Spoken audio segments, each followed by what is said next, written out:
26 साल से मैं एक चीज कह रहा हूं कि हम दोस्ती सबसे करना चाहते हैं, लेकिन गुलामी किसी की नहीं करना चाहते।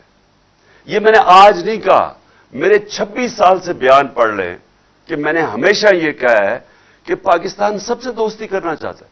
हम तो अगर कश्मीर का मसला हिंदुस्तान तैयार हो जाए हल करने के लिए, हम तो हिंदुस्तान से दोस्ती करना चाहते हैं। मैंने कोशिश भी की शुरू में जब मैं इक़्तिदार में आया, लेकिन गुलामी किसी की नहीं हम करना चाहते। मैंने आपको मेरे बयानात पढ़ लें, जब हमने अमेरिका की जंग में शामिल हुए, वॉर ऑन टेरर में, मेरे सारे आप बयानात पढ़ लें।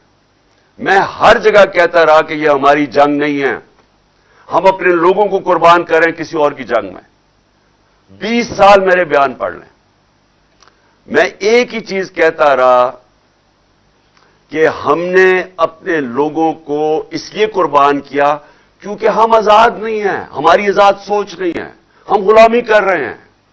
हमारी जो फॉरेन पॉलिसी है वो पाकिस्तान के लोगों के मफादात की हिफाजत नहीं करती, वो किसी और के फॉरेन पॉलिसी के मफादात के लिए अपने लोगों को कुर्बान करती है। लेकिन मैं दुश्मनी तो कभी भी किसी से नहीं चाहता। कौन अक्लमंद आदमी चाहता है कि लोगों से दुश्मनी हो? हम तो सबसे, हम चीन से अच्छे ताल्लुकात चाहते हैं, हम रूस से अच्छे चाहते हैं, हम अमेरिका से चाहते हैं, हम सबसे चाहते हैं। गुलामी किसी की नहीं चाहते। ये कोई मेरा इंटरव्यू 26 साल में बता दे कि मैंने इसके अलावा कोई बात की हो। हैरत मुझे यह है कि यहां एक प्रोपेगेंडा सेल बैठा हुआ है और वो वहां से बैठ के फीड करता है सहाफियों को, जो उनके पॉकेट सहाफी है, यानी इनके बगल बच्चे हैं, उनको बकायदा बताया जाता है। और वो जो भी मैं बाहर इंटरव्यू देता हूं उसमें से चीजें चुनते हैं, फिर उन चीजों को उठाते हैं और मतलब कुछ और निकाल देते हैं। यह भी आज नौबत आनी थी कि 2 सहाफी उनको ध्यान देना पड़ा कि हमारे बयानों को गलत पेश किया जा रहा है, यानी मेरे इंटरव्यू को गलत पेश किया जा रहा है, उन्होंने कहा है। और वो गलत इसलिए कर रहे हैं कि यहां पूरा प्रोपेगेंडा सेल बैठा हुआ है। वो सारी कोशिश कर रहे हैं कि किसी तरह यह साबित करें कि इमरान खान ने कुछ कहा था तो कुछ और हो गया। मैंने जो साइफर है नेशनल सिक्योरिटी काउंसिल में रखा हुआ है, पार्लियामेंट में रखा है, सदर ने चीफ जस्टिस ऑफ पाकिस्तान को भिजवाया है, कैबिनेट के अंदर रखा है। जो असद मजीद जो एम्बेसडर थे वॉशिंगटन में, जिसकी डोनाल्ड लू से बात हुई, उन्होंने शहबाज शरीफ के दौर में नेशनल सिक्योरिटी काउंसिल में बैठ के कहा है साइफर का कि बिल्कुल वो जो मैं कह रहा था वो बातें डोनाल्ड लू ने सही धमकियां दी उसको कि इमरान खान को हटाओ। इसमें तो कोई शक ही नहीं है, क्योंकि उस दूसरी सिक्योरिटी काउंसिल जो बैठी थी शहबाज शरीफ के नीचे, उसने भी तायद की है कि हां इन्होंने गलत किया है, इन्होंने मुदाखलत की है। तो इसमें इशू क्या रह गया? आगे बात अब जब कर रहे हैं कि हमने आगे चलना है, तो आगे तो हम चाहते हैं कि हमारे ताल्लुकात अच्छे हों। मैं तो हमेशा चाहता हूं, क्योंकि जितने हमारे दुनिया में अच्छे ताल्लुकात होंगे और दुश्मनियां कम होंगी, हम तजारत करेंगे और मुल्क में खुशहाली आएगी। तो मकसद तो ये है। तो ये मैं अभी नहीं, मैं 26 साल से यही बात कह रहा हूं। मुझे सिर्फ फिर से अफसोस है कि हमारी सहाफत उधर पहुंच गई है, यानी उस लेवल पे पहुंच गई है कि बाहर के सहाफियों को कहना पड़ा कि हमें गलत तरह पेश किया जा रहा है हमारा इंटरव्यू। और वो इंटरव्यू भी वैसे सुन लें अगर किसी को, तो आज बता दें कि 26 साल और अब में उसमें कोई फर्क है? उसमें कोई फर्क नहीं है। और आखिर में मैं आप सबको, अपनी कौम को, मैं आप सबको यह कहना चाहता हूं कि यह वक्त आपने जाने नहीं देना। कभी कभी कौमों की जिंदगियों में, मैं फिर से कहता हूं, ऐसा वक्त आ जाता है, कौम इस मोड़ पे खड़ी हो जाती है कि अगर वो सही फैसला कर ले बाहैसियत कौम, तो वो अपनी तकदीर बदल सकती है। हम आज उधर खड़े हैं कि हम एक हकीकी आजादी के सफर पे निकले हुए हैं। ये जो हमारी मार्च है, ये हकीकी आजादी के लिए जो आती है इंसाफ से। आम आदमी पूछते हैं कि जी हमें क्या फायदा होगा? आपको इंसाफ से क्या फायदा होगा? इंसाफ से आपको हुकूक मिलेंगे, हुकूक आपको आजाद करेंगे।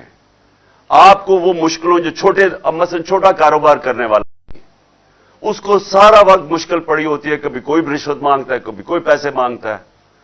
اس کو ہر وقت اس کو مشکلیں پڑی ہوتی ہیں. دبئی میں نہیں ہوتی, ملیشیا میں نہیں ہوتی, برطانیہ میں نہیں ہوتی, لیکن یہاں ہوتی ہے کیونکہ قانون نہیں ہے.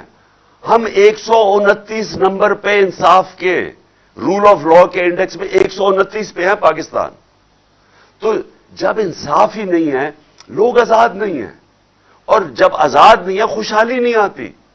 تو خوشحالی کے راستے میں رکاوٹ ہے کہ ایک وہ قانون ہے جو طاقتور کے لیے ایک اور کمزور کے لیے دوسرا ہے. اس کے لیے قوم کو کھڑا ہونا پڑتا ہے. یہ قوم جب تک اپنے حقوق کے لیے نہیں کھڑی ہوگی, اپنی آزادی کے لیے جدوجہد نہیں کرے گی, کوئی بھی آزادی پلیٹ میں رکھ کے نہیں دیتا. زنجیریں گرتی نہیں ہیں, توڑنی پڑتی ہیں. آزادی چھیننی پڑتی ہے. جدوجہد کی ضرورت ہے. اور انشاءاللہ میں جو دیکھ رہا ہوں راستے میں, جس طرح لوگوں نے کہا کہ عمران خان نہیں ہوگا تو پبلک نہیں نکلے گی, میں تو اللہ کا شکر کر رہا ہوں کہ میری قوم میں اتنا شعور ہے کہ میں انشاءاللہ پنڈی میں آپ کے ساتھ ہوں گا, کیونکہ اس سے پہلے پبلک نکلی ہوئی ہے. اب میرا جو دوسرا ایشو ہے وہ یہ کہ یہ جو لندن میں فیصلہ ہو رہا ہے, دو اہم فیصلے کر رہے ہیں. کیا الیکشن جلدی ہوگا یا لیٹ ہوگا, اور دوسرا فیصلہ ہے کہ آرمی چیف کون بنے گا. تو میں پھر سے آج ساری قوم کے سامنے یہ بات رکھنا چاہتا ہوں کہ یہ ناممکن ہے کسی کا تصور کرنا کہ ایک مفرور, ایک سزایافتہ آدمی ملک کے اتنے اہم فیصلے کرے گا. یہ کسی مہذب معاشرے میں نہیں ہوتا. اور اس سے بھی بڑی بات کہ جو شہباز شریف پرائم منسٹر ہے, کیا اس سے نہیں پتا کہ اتنا سینسٹیو معاملہ جو کہ آرمی چیف کی سلیکشن کا, یہ کیسے ایک مفرور اس سے کیسے کنسلٹ کر سکتا ہے؟ یہ آفیشل سیکرٹس ایکٹ کی وائلیشن ہے. اور اس کے اوپر ہم اپنے وکیلوں سے بات کر رہے ہیں, ہم اس کے اوپر ایکشن لیں گے. کیونکہ یہ کیسے اتنی بڑی, اتنی امپورٹنٹ پوزیشن پاکستان کی نیشنل سیکیورٹی کے لیے, آرمی چیف کی جو پوزیشن ہے وہ اتنی امپورٹنٹ ہے, یہ کیسے اس مفرور کے سامنے پاس بیٹھ کے ڈسکس کر سکتا ہے؟ اور دوسری بات کہ الیکشن ہوں گے یا نہیں ہوں گے, یا کب ہوں گے, اینڈ میں ہوں گے, جلدی ہوں گے.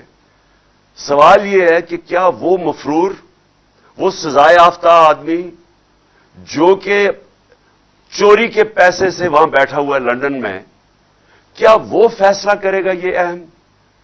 کیا اس کو پاکستان سے پیار ہے یا اس کو کوئی اسٹیک ہے پاکستان میں؟ بچے اس کے باہر برطانیہ پاسپورٹ لے کے بیٹھے ہوئے, دونوں بیٹے. اس کا جو سمدھی ہے, جو اسحاق ڈار ہے, وہ باہر, اس کی بچے باہر بیٹھے ہوئے ہیں.